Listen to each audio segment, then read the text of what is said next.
बच्चों, हम पढ़ रहे हैं कक्षा 8 का विज्ञान विषय का चौथा अध्याय पदार्थ, धातु और अधातु। तो इस पाठ को हमने पिछले वीडियो में पूरा कर लिया था और हमने ये अच्छे से समझ लिया था कि धातु और अधातु के भौतिक और रासायनिक गुण कौन कौन से होते हैं। इस वीडियो में बच्चों हम करेंगे इस पाठ के अभ्यास प्रश्न। तो चलिए शुरू करते हैं। पहला प्रश्न है, निम्नलिखित में से किसको पीटकर पतली चादरों में परिवर्तित किया जा सकता है। तो बच्चों, हमने धातुओं के अंदर जो है आघात वर्धनीयता का गुण पढ़ा था, जिसमें हमने समझा था कि जो धातु होते हैं उनको पीटकर जो है पतली चादरों में परिवर्तित किया जा सकता है। तो यहाँ पर हमें जो 4 ऑप्शन दिए हैं, इनमें से कौन सा जो है वो धातु है, कौन सा धातु हो जाएगा इसमें? जिंक जो है वो धातु है, तो उसे जो है पीटकर पतली चादरों में परिवर्तित किया जा सकता है। अगला प्रश्न लेते हैं। अगला प्रश्न है, निम्नलिखित में से कौन सा कथन सत्य है यानी कि सही है। तो पहला हमारा ऑप्शन है कि सभी धातुएं तन्य होती है, यानी कि जितनी भी धातुएं हैं उसका कोई अपवाद नहीं होना चाहिए, सभी धातुएं जो है वो तन्य होनी चाहिए। तो ऐसा नहीं होता है। जैसे कि हम बात करें सोडियम की, तो सोडियम धातु जो है वो नरम होती है, तन्य नहीं होती है, उसको हम तार में नहीं बदल सकते। तो ये उत्तर क्या हो जाएगा? गलत हो जाएगा। अगला है, सभी अधातुएं तन्य होती है। तो जब हमने धातु और अधातु के गुण पढ़े थे तो हमने ये समझा था कि जो अधातुएं होती है उनमें तन्यता का गुण नहीं पाया जाता। तो ये उत्तर भी क्या हो जाएगा? गलत हो जाएगा। अगला ऑप्शन है, सामान्यतः धातुएं तन्य होती है। तो ये जो उत्तर है, यानी कि जो अधिकांश धातुएं होती है वो कैसी होती है? तन्य होती है। तो ये उत्तर क्या हो जाएगा? हमारा सही उत्तर हो जाएगा। तो इसमें से जो भी कथन सही है वो कौन सा है? ग उत्तर सही है, सामान्यतः धातुएं तन्य होती है। अगला प्रश्न लेते हैं। अगला प्रश्न है, रिक्त स्थानों की पूर्ति कीजिए। इसमें जो खाली स्थान हमें दिए उन्हें भरना है। पहला प्रश्न है इसमें, फास्फोरस बहुत डैश अधातु है। तो फास्फोरस क्या होती है? बहुत ही सक्रिय जो है अधातु होती है। तो यहाँ क्या आ जाएगा? सक्रिय। फास्फोरस क्या है? एक बहुत ही सक्रिय अधातु है। नेक्स्ट है, धातुएं ऊष्मा और डैश की डैश होती है, यानी कि धातुएं ऊष्मा की और विद्युत की क्या होती है? धातुएं ऊष्मा और विद्युत की सुचालक होती है। हमने पढ़ा था कि जो धातुएं होती है वो ऊष्मा और विद्युत की सुचालक होती है, जबकि जो अधातुएं होती है वो ऊष्मा और विद्युत की कुचालक होती है। नेक्स्ट है, आयरन कॉपर की अपेक्षा डैश अभिक्रियाशील है, अधिक है या कम है। तो क्या हो जाएगा? अधिक अभिक्रियाशील है। क्या आ जाएगा यहाँ पर? अधिक अभिक्रियाशील है। अगला है, धातुएं अम्लों से अभिक्रिया कर डैश गैस बनाती है। तो हमें पता है कि जो धातुएं होती है वो अम्लों से अभिक्रिया करके कौन सी गैस बनाती है? हाँ, हाइड्रोजन गैस बनाती है। तो क्या आ जाएगा यहाँ पर? हाइड्रोजन गैस बनाती है। तो ये जो रिक्त स्थान है ये हमारे उत्तर पूरे हो गए हैं। बढ़ते हैं अगले प्रश्न की तरफ। अगला प्रश्न है, यदि कथन सही है तो टी और यदि गलत है तो कोष्टक में एफ लिखिए। यहाँ पर हमें सही और गलत जो है वो भरना है। तो पहला प्रश्न है, सामान्यतः अधातु अम्लों से अभिक्रिया करते हैं। बिल्कुल नहीं करते। सामान्यतः अधातु जो होते हैं वो अम्लों से अभिक्रिया नहीं करते हैं। लेकिन हमने एक अपवाद भी यहाँ देखा था। कौन सा था? सल्फर जो होता है वो क्या करता है? सांद्र नाइट्रिक अम्ल के साथ में अभिक्रिया करता है। लेकिन यहाँ पर किसकी बात हो रही है?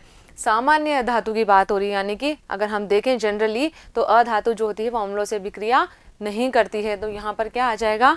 ये जो कथन है वो क्या है? गलत है। तो क्या आएगा यहाँ पर? एफ आ जाएगा। अगला है, सोडियम बहुत अभिक्रियाशील धातु है। जब हमने पाठ को पढ़ा था तब हमने ये समझा था कि जो सोडियम है वो बहुत ही अभिक्रियाशील धातु होती है, और जब हम इसे खुले में रख देते हैं या जल के संपर्क में आता है तो क्या करता है? ये जलने लगता है। तो इसलिए क्या है, इसको क्या करते हैं हम? केरोसिन के अंदर यानी कि मिट्टी के तेल में डुबोकर रखते हैं। तो यहाँ पर ये जो कथन है ये बिल्कुल सही है। तो क्या आ जाएगा यहाँ पर? टी आ जाएगा। अगला है, कॉपर जिंक सल्फेट के विलयन से जिंक विस्थापित करता है। नहीं करता है। क्यों? क्योंकि जिंक अधिक अभिक्रियाशील है बजाय किसके? कॉपर के। तो क्या होगा यहाँ पर? क्या हो जाएगा? ये कथन जो है वो गलत हो जाएगा। तो यहाँ पर एफ आ जाएगा। अगला है, कोयले को खींचकर तारें प्राप्त की जा सकती है। क्या आपने कभी कोयले की तार देखी है? बिल्कुल नहीं देखी होगी। क्यों? क्योंकि कोयला क्या है? एक अधातु है और अधातुओं में तन्यता का गुण नहीं पाया जाता। इसलिए यहाँ पर ये कथन जो है वो कैसा हो गया? गलत हो गया। तो क्या आ जाएगा यहाँ पर? एफ आ जाएगा। चलिए अगला प्रश्न देखते हैं। अगला प्रश्न है हमारा, नीचे दी गई सारणी में गुणों की सूची दी गई है, इन गुणों के आधार पर धातुओं और अधातुओं में अंतर कीजिए। यहाँ पर हमें कुछ गुण दिए हुए हैं और धातु और अधातु में हमें अंतर स्पष्ट करना है। तो कैसे करेंगे हम इसे, चलिए देखते हैं। यहाँ पर जो है दिखावट की अगर हम बात करें तो दिखावट कैसी होती है, दिखावट में धातुएं जो है वो हमें चमकीली दिखाई देती है, यानी कि कैसी हो जाएगी, चमकदार होगी, जबकि अधातु कैसी होती है, चमक रहित होती है। अगला गुण है कठोरता। तो हमें पता है कि धातुएं कैसी होती है, कठोर होती है, जबकि जो अधातुएं होती है वो नरम होती है। तो यहाँ पर क्या आ जाएगा, धातु में कठोर होती है और अधातु कैसी होती है, नरम होती है। अगला गुण है आघात वर्धनीयता। तो धातुएं जो होती है उनको पीटकर हम पतली चादरों में परिवर्तित कर सकते हैं, यानी कि धातुएं आघात वर्धे होती है। लेकिन अधातु अगर हम देखें तो अधातु जो होती है उसको हम किसी वस्तु से चोट करते हैं तो वो चूर्ण में परिवर्तित हो जाती है, टुकड़ों में बदल जाती है, यानी कि उनमें आघात वर्धनीयता नहीं पाई जाती है। तो इसलिए कैसी हो जाएगी, वो भंगुर होती है, ना कि आघात वर्धनीय। अगला गुण है तन्यता।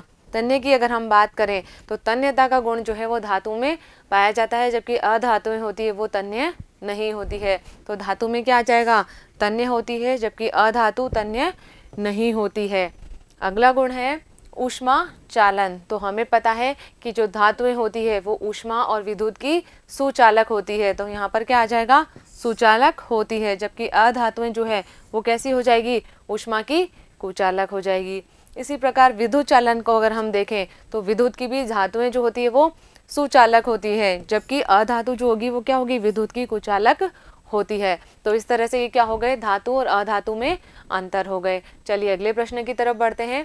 अगला प्रश्न है हमारा, निम्नलिखित के लिए कारण दीजिए। यहाँ पर हमें जो है कुछ कथन दिए हुए हैं और उनके हमें कारण बताने हैं। सबसे पहला कथन है कि एल्यूमिनियम की पन्नी का उपयोग खाद्य सामग्री को लपेटने में किया जाता है। आपने देखा होगा घरों में या रेस्टोरेंट वगैरह से जब हम खाना पैक करवाते हैं तो उनको पैक करने के लिए जो है एल्यूमिनियम फॉइल का उपयोग किया जाता है, या फिर टिफ़िन में भी आप लोग खाना लेकर जाते हैं तो एल्यूमिनियम की फॉइल में जो है हम उस खाने को पैक करके रखते हैं। तो ऐसा हम क्यों करते हैं, एल्यूमिनियम का हम उपयोग क्यों कर रहे हैं, तो देखते हैं हम क्यों कर रहे हैं। क्योंकि जो एल्यूमिनियम धातु है वो कैसी है, आघात वर्धे है। इसको हम क्या कर सकते हैं, पीट पीट कर जो है पतली पतली उस पन्नी के रूप में बदल सकते हैं, जबकि हम अधातु के साथ में हम ऐसा नहीं कर पा रहे हैं। तो इसीलिए हम क्या करेंगे, इस एल्यूमिनियम की फॉइल का उपयोग करते हैं, जिसमें क्या होता है, ये एक तो पतली पन्नी के रूप में परिवर्तित हो जाती है, जिसमें आसानी से हम उसको जो है फोल्ड कर सकते हैं। और इसके अलावा ये जो धातु है ये संक्षारण रोधी होती है, इसमें जंग भी नहीं लगती है। तो ये क्या करती है, इसमें जो खाना रहता है उसको लंबे समय तक सुरक्षित रखती है। तो इसलिए हम क्या करते हैं, इसके लिए एल्यूमिनियम फॉइल का उपयोग करते हैं। अगला कथन देखते हैं। अगला कथन है निमज्जन छड़ें, यानी कि इमर्शन रॉड जो होती है वो धात्विक पदार्थों से निर्मित होती है। आपने घरों में इस तरह पानी गर्म करने की रॉड देखी होगी, उसे हम क्या कहते हैं, इमर्शन रॉड या निमज्जन छड़े कहते हैं। तो ये जो रॉड है ये धातु की बनी होती है, यहाँ पर जो है इसमें धातु लगी हुई है। तो इसलिए धातु का क्यों उपयोग कर रहे हैं हम, तो इसका क्या कारण हो जाएगा कि धातुएं जो होती है वो ऊष्मा की सुचालक होती है। तो जैसे ही हम क्या कर रहे हैं, यहाँ से इसको जो है प्लग में लगाएंगे और स्विच चालू करेंगे तो धीरे धीरे क्या होगा, इसमें विद्युत धारा प्रवाहित होगी और विद्युत धारा प्रवाहित होने से क्या होगा, ये धीरे धीरे गर्म होगी और उस ऊष्मा की वजह से हमारा जो पानी है वो पूरा गर्म हो जाएगा। तो इसलिए हम इसके में किसका उपयोग कर रहे हैं, धातु का उपयोग करते हैं। चलिए अगला प्रश्न देखते हैं। अगला प्रश्न है, कॉपर जिंक को उसके लवण के विलयन से विस्थापित नहीं कर सकता है। अभी हमने देखा था कि जो कॉपर होता है वो जिंक को जो है जिंक सल्फेट के विलयन से प्रतिस्थापित नहीं कर पाता है। क्यों नहीं कर पाता है, क्योंकि कम अभिक्रियाशील धातु जो है वो अधिक अभिक्रियाशील धातु को विस्थापित नहीं कर सकती है। और यहाँ पर हम देखें तो जिंक जो है वो अधिक अभिक्रियाशील है, जबकि कॉपर जो है वो कम अभिक्रियाशील है। तो इसी वजह से क्या होगा कि केवल अधिक अभिक्रियाशील धातु ही कम अभिक्रियाशील धातु को विस्थापित कर सकती है। तो इस कारण से कॉपर जो है वो जिंक को विस्थापित नहीं कर सकती है। अगला कथन देखते हैं। अगला कथन है, सोडियम और पोटेशियम को मिट्टी के तेल में रखा जाता है। क्यों रखा जाता है, क्योंकि ये जो दोनों धातुएं हैं ये बहुत ही सक्रिय धातु है, बहुत ही अभिक्रियाशील धातुएं होती है। तो जब हम इनको जो है वायु में जल में खुला छोड़ देते हैं तो क्या होती है, तुरंत आग पकड़ लेती है और जलने लगती है। तो इस कारण से इनका जो है वायु और जल से संपर्क तोड़ने के लिए हम इसे किस में रखते हैं, मिट्टी के तेल में या केरोसिन में हम इनको रखते हैं। तो ये हो गए हमारे इन कथनों के स्पष्टीकरण। चलिए अगले प्रश्न की तरफ बढ़ते हैं। अगला प्रश्न है हमारा, क्या आप नींबू के अचार को एल्यूमिनियम पात्रों में रख सकते हैं, स्पष्ट करिए। आपने घरों में जो है नींबू के अचार को जो है स्टोर करने के लिए प्लास्टिक के या चीनी मिट्टी के बर्तनों का उपयोग किया होगा। उसको हम जो है धातु के बर्तनों में नहीं रखते हैं। क्यों नहीं रखते हैं? क्यों? क्योंकि धातु जो होते हैं वो क्या करते हैं, अम्लों से अभिक्रिया कर लेते हैं। और जब नींबू का अचार है तो नींबू के अंदर कौन सा अम्ल है, सिट्रिक अम्ल पाया जाता है। तो जिस वजह से उसमें क्या होगा कि उस अम्ल और धातु के बीच में जो है अभिक्रिया हो जाएगी और हमारा जो अचार है वो कैसा हो जाएगा, विषाक्त हो जाएगा। तो उसको हम उपयोग में नहीं ले पाएंगे। तो इसलिए हम क्या कह सकते हैं कि हम जो है वो नींबू के अचार को एल्यूमिनियम के पात्र में नहीं रखेंगे। क्यों नहीं रखेंगे? क्योंकि उसके अंदर क्या है, सिट्रिक अम्ल है और जो धातु है वो अम्ल के साथ में अभिक्रिया करके विषैले पदार्थ बना लेती है। तो इस वजह से हम नींबू के अचार को जो है वो किसी भी धातु के पात्र में नहीं रखेंगे। चलिए अगला प्रश्न देखते हैं। अगला प्रश्न है, नीचे दी गई सारणी के कॉलम 1 में कुछ पदार्थ दिए गए हैं, कॉलम 2 में उनके कुछ उपयोग दिए गए हैं। कॉलम 1 के पदार्थों का कॉलम 2 से सही मिलान करिए। यहाँ पर कॉलम 1 में जो है हमें क्या दिए हैं, कुछ पदार्थ दिए हैं और इधर जो है इनके उपयोग दिए हैं और हमें क्या करना है, इनको सही सही मिलाना है। तो सबसे पहले हम देखें गोल्ड। तो गोल्ड क्या काम में आता है, गोल्ड काम में आता है आभूषण बनाने के। इसके अलावा हम बात करें आयरन की, तो आयरन जो है वो किस में काम में आएगा, मशीनें बनाने में उपयोग में लिया जाता है। अगला है एल्यूमिनियम। एल्यूमिनियम से हम क्या करते हैं, एल्यूमिनियम जो है वो खाद्य सामग्री को लपेटने के काम में लिया जाता है। अगला है कार्बन। तो कार्बन जो है वो ईंधन के रूप में प्रयोग लिया जाता है। इसके अलावा हम बात करें कॉपर की, तो कॉपर जो है वो किस में काम आएगा, बिजली के तार बनाने में। और लास्ट है मरकरी। तो मरकरी धातु का उपयोग जो है वो थर्मामीटर में किया जाता है। तो इस तरह से क्या किया हमने, इनके जो कार्य हैं उनको उस पदार्थों से मिला दिया। चलिए अगला प्रश्न देखते हैं। अगला प्रश्न है, क्या होता है जब तनु सल्फ्यूरिक अम्ल जो है कॉपर प्लेट पर डाला जाता है। तो इसमें हमें क्या लिखना है, संबंधित अभिक्रियाओं के शब्द समीकरण भी लिखने हैं। तो पहले हम पहले वाले प्रश्न की बात करते हैं। तो जब हम तनु सल्फ्यूरिक अम्ल को कॉपर की प्लेट पर डालेंगे तो क्या होगा, यहाँ पर कॉपर सल्फेट जल तथा सल्फर डाइऑक्साइड उत्पन्न होते हैं। अगर हम इसकी अभिक्रिया देखें तो क्या है, ये तनु सल्फ्यूरिक अम्ल लिया हमने H2SO4 और इसको हम किस पर डाल रहे हैं, कॉपर की प्लेट पर डाल रहे हैं। तो क्या अभिक्रिया होगी, ये जो कॉपर है ये इसको हाइड्रोजन को विस्थापित कर देगा और कॉपर सल्फेट का विलयन बन जाएगा। इसके अलावा क्या होगा, यहाँ पर जल और सल्फर डाइऑक्साइड का भी निर्माण होगा। तो इस तरह से जो है ये अभिक्रिया संपन्न होगी। अगला प्रश्न है इसमें कि लोहे की कील कॉपर सल्फेट के विलयन में रखी जाती है तब क्या होता है, ये बताना है हमें और इसकी जो है हमको समीकरण लिखनी है। चलिए देखते हैं क्या होता है। जब लोहे की कील जो है उसको हम कॉपर सल्फेट के विलयन में रखेंगे तो क्या होगा कि कॉपर जो है वो कॉपर सल्फेट के विलयन से जो है उसको विस्थापित हो जाएगी और कौन विस्थापित कर देगा उसको, लोहा जो है वो उसको विस्थापित कर देगा। अभिक्रिया देखें हम, तो जब हमने क्या किया, लोहा जो है उसको हमने किस में डाला, कॉपर सल्फेट के विलयन में। तो क्या हो गया कि ये जो आयरन है इसने क्या कर दिया, कॉपर को विस्थापित कर दिया और यहाँ पर क्या आ गया, आयरन सल्फेट बन गया और कॉपर जो है वो अलग हो गया।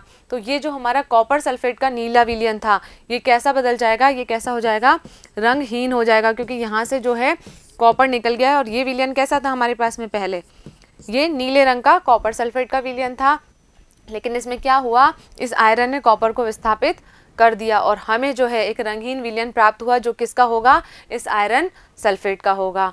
चलिए अगला प्रश्न देखते हैं। अगला प्रश्न है, सलोनी ने लकड़ी के कोयले का एक जलता हुआ टुकड़ा लिया और उससे उत्सर्जित होने वाली गैस को एक परख नली में इकट्ठा किया।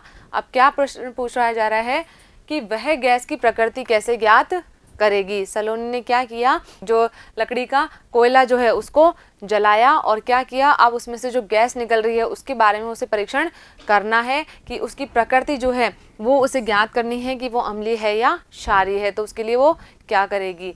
दूसरा जो है वो प्रश्न है, इस प्रक्रम में होने वाली सभी अभिक्रियाओं के शब्द समीकरण लिखिए, यानी कि इस ये जो प्रोसेस हो रहा है इसमें कौन कौन सी अभिक्रियाएं संपन्न हो रही है वो भी हमको लिखनी है। तो पहला प्रश्न हम देखते हैं कि सलोनी क्या करेगी, जो परख नली में इकट्ठी की गई गैस है उसे पानी में घोलने का प्रयास करेगी, क्योंकि अब उसे क्या है, उस गैस की प्रकृति जाननी है, तो उसके लिए क्या करना पड़ेगा, उसे एक विलयन बनाना पड़ेगा, घोल बनाना पड़ेगा, जिसकी वो प्रकृति लिटमस पत्र के द्वारा जांच करेगी। तो क्या करेगी, वो उसे घोलेगी, तो जो गैस है वो पानी में घुलकर क्या बना लेगी, कार्बनिक अम्ल बना लेगी, H2CO3 का निर्माण कर लेगी। अब उसकी प्रकृति कैसी है वो जानने के लिए सलोनी को क्या करना पड़ेगा कि उसे लिटमस पत्र की सहायता लेनी पड़ेगी।